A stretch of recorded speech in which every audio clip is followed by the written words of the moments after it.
Saudara-saudara, pengunduran diri Kepala dan Wakil Kepala Otoritas Ibu Kota Nusantara (OIKN) Bambang Susantono dan Doni Rahayu pada tanggal 3 Juni 2024 kemarin mengejutkan banyak orang.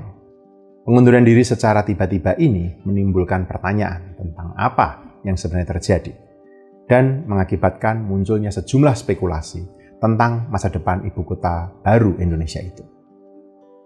Saat ini, Presiden Jokowi telah menunjuk Menteri Pekerjaan Umum dan Perumahan Rakyat dan Wakil Menteri Pertanahan sebagai pelaksana tugas Kepala dan Wakil Kepala OIKN. Pembangunan IKN merupakan salah satu proyek yang paling ambisius dalam sejarah Indonesia. Dan tentu saja, ini mengundang pro dan kontra, dukungan dan tentangan, persepsi positif dan negatif. Itu wajar. Tapi, lepas dari semua pro kontra ini, ada sejumlah keberatan dan kritik yang memang valid sejak awal. Juga sejumlah tantangan yang inheren di dalam proyek ini. Termasuk misalnya proses legislatif yang terburu-buru dan kurangnya konsultasi publik dengan komunitas lokal yang terdampak. Ada juga kekhawatiran tentang dampak lingkungan dan sosial pembangunan IKN di wilayah Kalimantan Timur ini. Pengunduran diri Pak Bambang dan Pak Doni hanya 2 bulan sebelum rencana Pak Jokowi untuk merayakan Hari Kemerdekaan 17 Agustus di IKN, memperburuk persepsi negatif tentang IKN ini. Selain itu, hal ini dapat mempengaruhi tidak hanya dukungan politik dan dukungan publik, tetapi juga minat investor untuk menanamkan uangnya di Nusantara. Saudara-saudara, hingga saat tayangan ini disiapkan 15 Juni tahun 2024, tidak ada alasan resmi yang disampaikan kepada publik tentang pengunduran diri Pak Bambang dan Pak Doni kecuali alasan pribadi. Kedua sosok ini dikenal baik dengan track record dan integritas yang sudah terbukti. Pak Bambang adalah wakil menteri dan kemudian menjadi pelaksana tugas Menteri Perhubungan di bawah Presiden Bambang Yudhoyono. Sementara Pak Doni adalah seorang arsitek, bekerja dengan sinar maslen secara profesional. Dalam pernyataan perpisahannya, Pak Bambang mengatakan bahwa meskipun peran bisa berubah, sikap mereka yang berintegritas tidak berubah. Ungkapan ini seperti mengisyaratkan bahwa pengunduran diri ini mungkin terkait alasan yang bukan hanya alasan teknik, barangkali ada alasan politik. Seperti soal pembangunan dan konstruksi yang tak kunjung selesai misalnya. Pesan Pak Bambang kepada stafnya sebelum mundur meminta mereka juga untuk mencintai dan berpihak pada masyarakat. Dan ini menunjuk pada komunitas lokal. Pesan ini seperti memberi sinyal bahwa masalah yang lebih serius mungkin sudah terjadi. Nah, Presiden sendiri dalam upaya untuk menenangkan keadaan itu mencoba meredakan kekhawatiran tentang masa depan Nusantara. Ia menyatakan bahwa IKN akan terus berlanjut terlepas dari kasus pengunduran diri dan menjanjikan bahwa investasi besar itu akan datang. Menteri Koordinator Bidang Maritim dan Investasi, Pak Luhut Panjaitan, tidak lama setelah pengunduran diri tersebut, memastikan bahwa tidak ada masalah dengan proyek IKN. Yang bermasalah adalah pimpinannya. Ia menyampaikan bahwa Pak Bambang sebenarnya tinggal melaksanakan keputusan yang sudah diambil untuk membebaskan lahan milik komunitas lokal. Tapi hal itu tidak dilakukan. Saudara-saudara, apa yang disampaikan oleh Pak Luhut mungkin bisa dikaji lagi dari kejadian berikut, yang sebenarnya menggambarkan 2 masalah berbeda tapi barangkali terkait, yaitu ketidakjelasan kepemilikan tanah dan investasi yang tidak kunjung tiba karena kurangnya kejelasan ini. Pada tanggal 4 Maret 2024, Otoritas IKN mengeluarkan surat kepada 200 penduduk Desa Pemaluan di Sepaku, meminta mereka yang tinggal di RT 5 untuk merubuhkan bangunan mereka jika tidak memiliki izin atau bertentangan tidak sesuai dengan rencana tata ruang IKN. Padahal kan mereka sudah ada di sana sebelumnya. Surat itu ditarik beberapa hari kemudian setelah menjadi perhatian publik.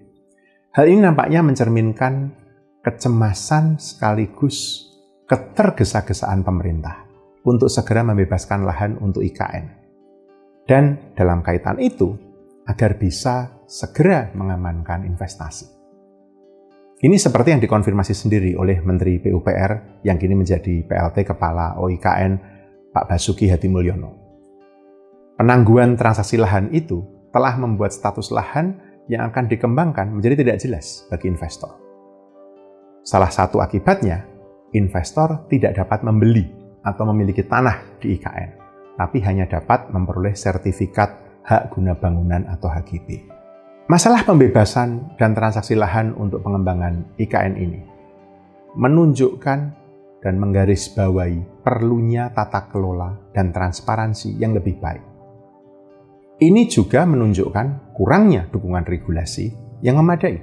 Misalnya, pembebasan lahan seluas 2086 hektar yang membutuhkan peraturan presiden tentang pengelolaan dampak sosial kemasyarakatan plus, singkatannya adalah Perpres PDSK plus. Plus di sini artinya bahwa dalam pembebasan lahan, penduduk setempat dapat saja dipindahkan atau dicarikan pemukiman baru. Tapi peraturan ini belum juga diterbitkan hingga saat ini. Saudara-saudara, masalah pertahanan ini nampaknya hanyalah puncak gunung es sejumlah persoalan struktural yang dihadapi dalam pembangunan IKN. Mengingat kompleksitas pembangunan IKN ini, sejumlah komentator akademisi meyakini dan percaya bahwa jadwal dan sumber daya yang diberikan untuk fase pertama proyek ini tidak realistis. Pak Jokowi mengklaim fase 1 sudah 80% selesai dan menyatakan bahwa dia akan pindah ke sana pada bulan Juli 2024. Tapi Pak Jokowi sendiri akhirnya harus menerima fakta bahwa angkatan pertama ASN bahkan belum akan pindah sampai akhir September 2024. Atau malah mungkin lebih lambat. Mengapa? Karena diklaim ada persoalan infrastruktur dasar, termasuk penyediaan air bersih di lingkungan perumahan yang tidak lengkap atau belum tersedia hingga saat ini. Perumahan untuk ASN itu pada awalnya direncanakan akan ada 47 tower apartemen. Itu juga belum selesai. Akibatnya, jumlah ASN yang direncanakan akan dipindahkan dari Jakarta ke IKN itu juga turun dari 11.919 orang, hampir 12.000, menjadi hanya 1.740. Meskipun angka ini bisa naik ke 3.072 jika para ASN ini mau sharing kamar gitu ya, berbagi apartemen. Nah, dalam seluruh kompleksitas persoalan di sini, investasi asing yang diharapkan bisa direalisasikan untuk mendukung pembangunan IKN ternyata belum terwujud sedikit pun. Ini yang menyampaikan Menteri Investasi sendiri. Dan akibatnya, pembangunan IKN ini memang membebani APBN. Selain itu, tantangan sosial, budaya, ekologi amat mungkin menambah kesulitan ke depan. Lalu, meskipun pembangunan infrastruktur nampaknya selama ini paling menjanjikan di mata publik, terutama dalam kawasan inti pusat pemerintahan, beberapa masalah ternyata tetap ada dan butuh ditangani. Misalnya, selain kurangnya air bersih, layanan publik seperti listrik dan pengelolaan limbah itu belum tersedia. Dan beberapa zona di IKN itu ternyata menghadapi risiko banjir. Ini semua di luar pembangunan fasilitas sosial dan fasilitas umum, seperti rumah sakit, sekolah, perguruan tinggi, pusat perbelanjaan, dan lain-lain. Meski sudah ada Undang-Undang IKN dan Rancangan Undang-Undang Daerah Khusus Jakarta, pemindahan ibu kota negara dari Jakarta ke Nusantara membutuhkan keputusan presiden atau Kepres. Namun, hingga saat ini, bahkan Kepres ini belum siap. Pak Jokowi sendiri bahkan menyatakan ada kemungkinan bahwa yang akan menandatangani Kepres ini adalah presiden berikutnya, Pak Prabowo, pada akhir Oktober 2024 nanti. Sebenarnya, Pak Jokowi ingin menandatangani Kepres ini sebelum peringatan Hari Kemerdekaan, sehingga upacara 17 Agustus tahun 2024 ini bisa diselenggarakan di ibu kota negara yang baru, yaitu di Nusantara. Tapi, karena Kepres ini belum bisa diterbitkan, pemerintah mengumumkan bahwa peringatan 17-an tahun 2024 ini akan berlangsung secara hybrid, yaitu simultan di IKN, Pak Jokowi dan Pak Prabowo di sana, dan di Jakarta, yang akan dihadiri oleh Wakil Presiden Pak Ma'ruf Amin dan Mas Gibran. Saudara-saudara, Misteri di balik pengunduran diri ini masih menyelimuti kita sampai saat ini. Dalam situasi ini, pemerintah sebenarnya tidak boleh menyembunyikan atau menutupi alasan sebenarnya pengunduran diri Pak Bambang dan Pak Doni. Tapi, pemerintah justru mesti bisa menggunakan kejadian ini sebagai sebuah seruan untuk mewujudkan tata kelola pembangunan IKN yang lebih baik. Jika hal ini tidak dilakukan, malah akan lebih banyak muncul persepsi ketidakpastian tentang masa depan IKN bagi para investor dan pemangku kepentingan lain.